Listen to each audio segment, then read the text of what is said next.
सभी को प्रभु यीशु मसीह के पवित्र नाम से मैं अभिनंदन करता हूँ। हम सब लोग वचन को ध्यान करेंगे। हमारे बीच में आज विकास भाई हैं। विकास को मैं समय को देना चाहता हूँ। Thank you sir. सभी को जय मसीह, मॉर्निंग। तो आइए आज का वचन पर हम ध्यान करेंगे। तो आज हम मत्तियास के बारे में जानेंगे, जो एक प्रेरित था। तो किस प्रकार वो प्रेरित बना और कैसे उनका जीवन के बारे में हम थोड़ी देर ध्यान करेंगे। तो ये हम प्रेरित की किताब से एक अध्याय उसका 15 से 26 के अंदर हम मत्तियास के बारे में हम जान सकते हैं। तो जैसे कि हम सभी जानते हैं, जब यीशु मसीह का स्वर्गारोहण होने के बाद पतरस और बहुत सारे लोग 120 लोग इकट्ठा होकर ये बात दावा करता है। पतरस भी कहता है कि जो 12 चेले थे यार, 12 चेलों में से एक चेला जो यहूदा इस्करियोती, जो हम सभी जानते हैं, जिसने यीशु मसीह को पकड़वाया और खुद फांसी लगा के मर गया। तो 12 में से एक चेला कम होने के कारण पतरस और बहुत सारे और भी चेले इकट्ठा होकर ये बात लोग करते हैं कि और एक चेला या फिर प्रेरित हमें चुनना बहुत जरूरी है। और परमेश्वर ने जो 12 चेलों को चुना था उसे पूरा करना बहुत जरूरी है। तो इस बात को ये लोग उठाते हैं और चुनने के लिए लोग बातें करते हैं, आपस में निर्णय लेते हैं। तो हमें वहां पर देखने के लिए मिलता है कि जो प्रेरित या फिर चेले होने का कुछ क्वालिफिकेशन वहां पर हमें देखने के लिए मिलता है कि वो लोग कहते हैं कि जो व्यक्ति शुरू से यीशु के साथ, जब उनका बपतिस्मा हुआ उसके साथ शुरू से हो और यीशु मर कर जी उठा और फिर से स्वर्गारोहण हुआ, उस समय तक विटनेस गवाही हो, तो उस व्यक्ति को हम चेला बना सकते हैं या फिर प्रेरित चुन सकते हैं। वो लोग का बातें होता है। तो उनमें से 2 व्यक्ति निकल आता है। एक होता है यूसुफ जो बरनबास कहलाता है, और एक होता है मत्तियास। तो ये 2 व्यक्ति निकल आता है जो शुरू से यीशु मसीह के साथ बना रहा और शुरू से यीशु मसीह के साथ वो चलता था। और यीशु मसीह के हर घटनाओं को और यीशु मसीह ने जो भी किया उन सभी बातों का वो लोग आई विटनेस गवाही भी रहा। तो वो दोनों व्यक्ति निकल आता है। तो उनमें से ये 2 व्यक्ति जब चुना जाता है, तो यहाँ पर हमें देखने के लिए मिलता है, जब हम पढ़ेंगे 26 में, तो वहां पर ये चेले लोग और प्रेरित लोग मिलकर प्रार्थना करके परमेश्वर से मार्गदर्शन मांगता है और चिट्ठी डालती है। और चिट्ठी में मत्तियास का नाम आता है और मत्तियास को एक 12 चेले बोल के वो लोग चुनता है प्रार्थना सहित। तो ऐसे एक नया चेला और नया प्रेरित को चुना जाता है 11 में से 12 बनाने के लिए। अगर हम देखा जाए तो पुराने नियम में 12 गोत्र भी दर्शाता है। 12 गोत्र जो होता है, ट्राइब्स के बारे में भी बताया गया है। तो इसीलिए वो लोग 12 लोगों को पूरा, मतलब जो 11 जो घट गया था, कमी था, तो उसको पूरा करने के लिए और एक चेला को वो लोग क्या करते, चुनता है। और जब हम मत्तियास के बारे में देखते हैं, उनका सेवकाई के बारे में, तो बाइबल में इतना जिक्र नहीं किया है, बाइबल में इतना उनके बारे में नहीं बताया है। लेकिन कुछ किताबें ऐसे कहता है कि मत्तियास ने सुसमाचार फैलाना शुरू कर दिया, परमेश्वर का वचन को फैलाना शुरू कर दिया, और खासकर उन्होंने यहूदियों और अन्य जातियों के बीच में परमेश्वर का संदेश को, परमेश्वर के वचनों को प्रचार करना शुरू किया। और वहां पर ऐसा भी लिखा गया है कि जो मत्तियास जो नाम है उसका अर्थ है गिफ्ट ऑफ गॉड बोल के बताया गया, मतलब परमेश्वर का वरदान बोल के कहा गया, क्योंकि मत्तियास परमेश्वर की प्रार्थना के साथ ही वो लोग चुनता है और उसके बाद वो मत्तियास का नाम आता है। तो इसीलिए उसका नाम का अर्थ गिफ्ट ऑफ गॉड बोल के भी कहा गया। जब आगे पढ़ता है तो कुछ किताबें ऐसे भी कहता है कि मत्तियास सुसमाचार सुनाते सुनाते उनका मृत्यु भी हुआ, और कुछ किताबें और कुछ लोग ऐसे कहते हैं कि उनको क्रूस पे चढ़ाया गया, क्रूस पे चढ़ा के मारा गया। और कुछ किताब ऐसे भी कहता है कि उनको यरूशलेम में पथराव करके, पत्थर मार के मारा गया। तो हालांकि कुछ दो बातें यहाँ पर हमें देखने के लिए मिलता है। कुछ किताबें कहता है कि उसको क्रूस पे चढ़ा के मारा गया, और कुछ किताबें कहता है पत्थर मार के मारा गया। लेकिन हमें ये जरूर वो होता है कि वो परमेश्वर के लिए मारा गया, यानी कि परमेश्वर के काम करते करते उनका आ, मृत्यु हुआ है बोल के हमें ये पक्का साबित हो जाता है। चाहे वो कैसे भी मरे हो, क्रूस में मरे हो या फिर पत्थर मार के मारा गया हो। लेकिन यहाँ से हमें ये साबित होता है कि वो परमेश्वर के सुसमाचार सुनाते सुनाते, यानी कि परमेश्वर के काम करने से उनका मृत्यु होता है, मतलब परमेश्वर का काम करते करते उनका मृत्यु होता है बोल के हमें देखने के लिए मिलता है। हालांकि उनके बारे में उतना बाइबल में नहीं लिखा गया है, नहीं जिक्र किया गया है। लेकिन कुछ किताबें, कुछ ट्रेडिशनल किताब में जब हम पढ़ते हैं तो ये सारी बातें हमें मत्तियस के जीवन या फिर ये जो आपने प्रेरित किताब में पढ़ा, एक 15 से 26 तक, इन बातों से हम कुछ हमारे जीवन के लिए लाइफ एप्लीकेशन भी हम सीखेंगे और समझेंगे, जो हमारे जीवन में बहुत जरूरी है, और हमारे जीवन में भी हमें सीखने के लायक जो बातें हमें मिल पाता है। तो पहली बात है, हम क्या सीख सकते हैं इस घटना से या फिर इस बातों से, कि जैसे कि हमने देखा जब पतरस लोग और जितने भी चेले लोग थे, उन लोग एक बड़ा डिसीजन लेना था, एक बड़ा निर्णय लेना था कि अभी 11 में से और एक चेलों को हमें चुनना है, यानी कि एक व्यक्ति को और उनके साथ इंक्लूड करना है। तो उनको एक बड़ा फैसला है, ये कोई एक साधारण फैसला नहीं है, बड़ा फैसला है। सबके साथ 11 चेलों को मनाना, या फिर उनके सब एक होना है ना, ऐसा सारे मन एक होना, ये तो मतलब बहुत ही एक, अगर देखा जाए तो थोड़ा अजीब बात है, क्योंकि सब लोग का मन एक होना है। एक व्यक्ति को अगर उनके ग्रुप में शामिल करना है तो सब लोग का हाँ में हाँ होना बहुत जरूरी होता है ना।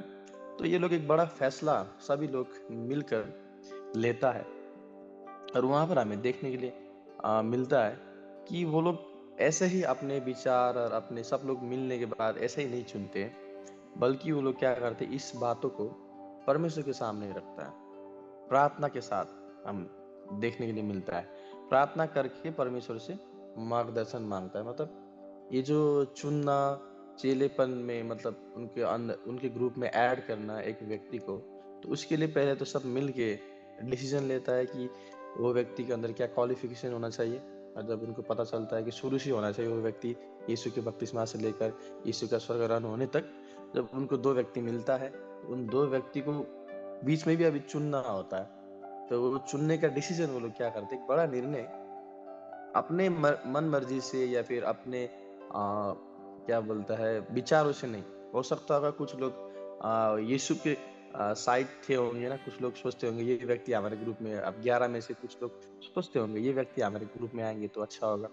और कुछ लोग सोचते होंगे कि मत्तियस के साइड में थे तो होंगे कुछ लोग, जैसे कि अभी के समय में जो हम देखते हैं वोट लगा के चुना जाता है ना, वोटिंग सिस्टम होता है कि जिसके नाम में ज्यादा वोट आता है वो व्यक्ति विनर, या फिर पद उनको मिलता है या फिर पोजीशन मिलता है बोल के हमें जो अभी देखने के लिए मिलता है। तो शायद हो सकता होगा उस समय में भी वो लोग वैसा कर सकता था होगा, जी कितने लोग मत्तियस के साइड है वो एक साइड हो जाए, हाथ खड़ा करे, या फिर कितने लोग यूसुफ के साइड जो बराबस उनके साइड बोल के इस तरह से भी वो लोग कर सकते थे एक्चुअली, अगर हम देखा जाए तो। लेकिन वो लोग ऐसा नहीं करते। वो लोग क्या करते, उन दो व्यक्तियों के लिए प्रार्थना परमेश्वर के आगे वो लोग रखते हैं, प्रार्थना के साथ वो लोग चिट्ठी डालते हैं। तो इट मीन्स हमें यहाँ पर क्या सीखने के लिए मिलता है हमारे जीवन में। बहुत सारे समय हम भी क्या करते हैं हमारे जीवन में जो डिसीजन होता है, जो निर्णय लेने वाला जो बातें होती है, उसको हम क्या करते हैं अपनी इच्छा अनुसार हम उसको ले लेते हैं। जाके आगे जाके वो डिसीजन हमारा क्या होता है, गलत हो जाते हैं, और उस डिसीजन को लेके हमें पछताना पड़ता है। जिससे कि यहाँ लिखते हैं पत्रस और दूसरे प्रेरित ने सिर्फ अपने बुद्धि से नहीं बल्कि परमेश्वर और परमेश्वर पर भरोसा रखा। ये दिखता है कि बड़े फैसला में सिर्फ हमारी समझ नहीं बल्कि आत्मिक दिशा भी जरूरी होता है। सच में पतरस और उन प्रेरित लोग ने अपना बुद्धि की इस्तेमाल करके वो लोग ने उस व्यक्ति को नहीं चुना। ये जो बड़ा फैसला है, बड़ा निर्णय है, ये लोग ने क्या किया, इस बात को परमेश्वर के सम्मुख रखा और परमेश्वर में होकर इन्होंने क्या किया, इस फैसला को आगे बढ़ाया और इस निर्णय को परमेश्वर में होकर ये लोग ने रखा और आगे परमेश्वर की इच्छा अनुसार ये लोग ने क्या किया, एक व्यक्ति को अपने ग्रुप में। एप्लीकेशन ये है पहला कि हम भी हमारे जीवन में बहुत सारे छोटे मोटे डिसीजन हो, लाइफ के निर्णय हो ना, चाहे वो आत्मिक हो, चाहे वो व्यक्तिगत हो, चाहे वो पर्सनल हो, चाहे वो फैमिली डिसीजन हो, या फिर परिवार में कुछ निर्णय लेना होता है, तो सारे चीज हम क्या करते हैं, बहुत सारे समय अपनी बुद्धियों का इस्तेमाल करते हुए ले लेते हैं। और कुछ निर्णय आगे जाके हमें पछताना पड़ता है कि हमने ये निर्णय क्यों लिया, हमने ये डिसीजन क्यों लिया, बल्कि उस निर्णय को लेकर आगे जाके हम क्या करते हैं, पछताना पड़ता है। तो यहाँ से हमें ये सीख मिलता है कि हमारे जीवन में चाहे कोई भी डिसीजन क्यों ना हो, चाहे वो अपने पर्सनल लाइफ में हो, चाहे वो व्यक्तिगत हो, चाहे वो कलीसिया में भी हो ना, बहुत सारे समय कलीसिया में भी हमें निर्णय लेना पड़ता है कुछ लोगों को चुनने में, चाहे वो एल्डर्स हो, चाहे वो कुछ लीडर्स हो ना, कुछ चीज़ें कलीसिया में भी हमें देखने के लिए मिलता है, फैमिली में भी मिलता है। बहुत सारे ऐसे निर्णय हमारे जीवन निर्णय में बना हुआ है।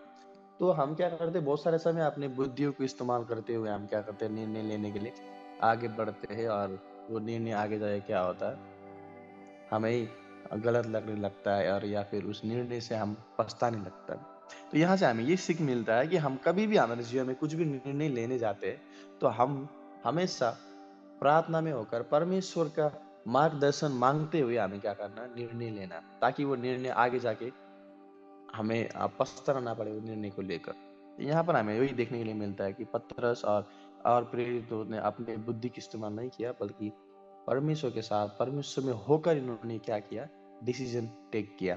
तो वही चीज हम भी हमेशा निर्णय को लेने से पहले परमेश्वर में होकर उस निर्णय को लेने के लिए कोशिश करें और आगे बढ़े। तो ये पहली सीख था जो हम इस वचन से सीख सकते हैं। अभी हम दूसरी बातों की ओर जाएंगे, दूसरी चीज हम सीखेंगे कि भले ही मत्तियस के बारे में हम देखेंगे, मत्तियस के बारे में बाइबल में उतना जिक्र नहीं किया गया, लेकिन उनकी सेवा देखकर हमें ये लगता है, जो हम पढ़े, जो उन्होंने जो सेवा किया, सेवकाई किया प्रेरित होने के नाते, तो वफादार से उन्होंने क्या किया, सेवा और अपना काम करा, चाहे लोग दिखाया या ना दिखाया। मतलब होता है ना, यहाँ पर हमें ये सीख मिलता है कि मत्तियस का सेवाकाई जो है बाइबल में उतना पब्लिकली नहीं बताया गया। हालांकि बहुत सारे प्रेरित लोग का सेवाकाई को अच्छे रीति से एक्सप्लेन किया गया बाइबल में, जब हम प्रेरित में पढ़ते हैं। बहुत सारे प्रेरित लोग का सेवाकाई, उन्होंने किस तरह सेवा किया, कहाँ कहाँ गया, जैसे कि हम देखते हैं पतरस के बारे में, और भी बहुत सारे ऐसे प्रेरित लोग का सेवाकाई को बाइबल ने जिक्र नहीं किया, जो 12 में से 12 चेलों का, प्रेरित लोगों का सेवाकाई को जिक्र नहीं किया। तो इसका मतलब ये नहीं कि उन्होंने सेवा नहीं किया, जरूर उन्होंने सेवा किया ना, जो कि हम पढ़ सकते हैं बहुत सारे ट्रेडिशनल किताब में। लेकिन कुछ लोगों का उतना अच्छे से जिक्र नहीं किया। उनमें से जो मत्तियस के बारे में भी हम देख सकते हैं, उनका सेवा का उतना अच्छे से जिक्र नहीं किया, उन्होंने कहाँ का सेवा किया, कैसे किया और कैसे उन्होंने झेला, वो सारे चीजों को उतना एक्सप्लेनेशन नहीं दिया है जब हम देखते हैं बाइबल में।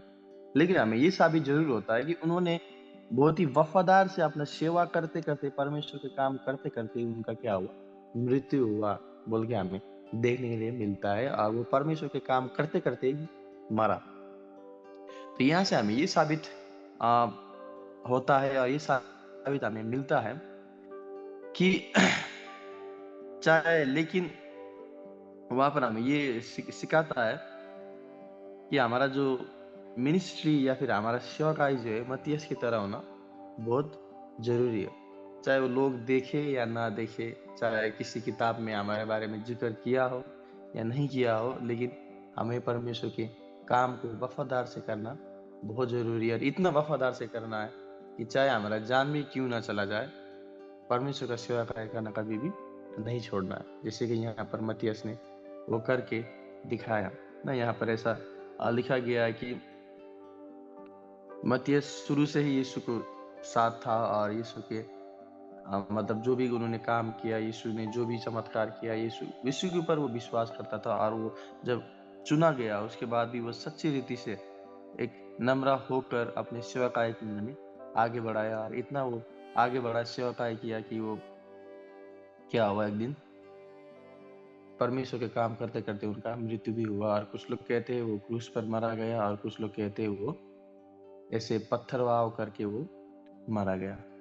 तो ये हमें दूसरी बात सीखने के लिए मिलता है कि हमारा सेवकाई लोगों के बीच में पब्लिकली हो या ना हो, लोग हमारे सेवकाई को जाने या ना जाने, बस हम उनके सेवकाई को ईमानदार से और वफादार से करना बहुत जरूरी है। बहुत सारे समय हम क्या करते हैं, लोगों को दिखाने के लिए हम सेवा करते हैं, कि हाँ लोगों को बताते हैं कि मैं ये सेवा कर रहा हूँ, मैं यहाँ पर मिनिस्ट्री कर रहा हूँ, मैं ऐसे काम करता हूँ, इन बच्चों के बीच में काम करता हूँ। हम क्या करते हैं, लोगों को बताते ज़रा ज़रा, हम चाहते हैं कि लोग हमारे बारे में जाने, लोग हमारे बारे में समझे कि हम ऐसा सेवा करते बोल के। आप लोगों को ज़्यादा हम क्या करते, दिखाते और सुनाने की कोशिश करते। लेकिन ये हम देखते मत्थियस के बारे में कुछ भी उनका जिक्र नहीं है, उन्होंने किस तरह से सेवा किया, कहाँ क्या किया बोल के। लेकिन फिर भी उन्होंने वफादारी से, ईमानदार से परमेश्वर की सेवकाई किया, और सेवकाई करते करते उनका मृत्यु भी हुआ। तो हमें भी सेवकाई इसी रीति से करना है, चाहे वो पब्लिकली हो या ना हो। हमारा सेवकाई हमेशा अच्छा और परमेश्वर के लिए होना चाहिए, ना कि लोगों के लिए, कि हाँ लोग हमें देख रहे हैं बोल के हम सेवा करेंगे कभी कभी, और लोग मेरे बारे में क्या सोचते हैं बोल के हम सेवा करते हैं। तो इस तरह का सेवकाई हम ना करें, बल्कि परमेश्वर के लिए हम सेवकाई करें, जो एक समय सेवकाई करते करते चाहे हमारा जान भी क्यों ना चला जाए, हम क्या करें, तो सेवकाई करना बहुत जरूरी है।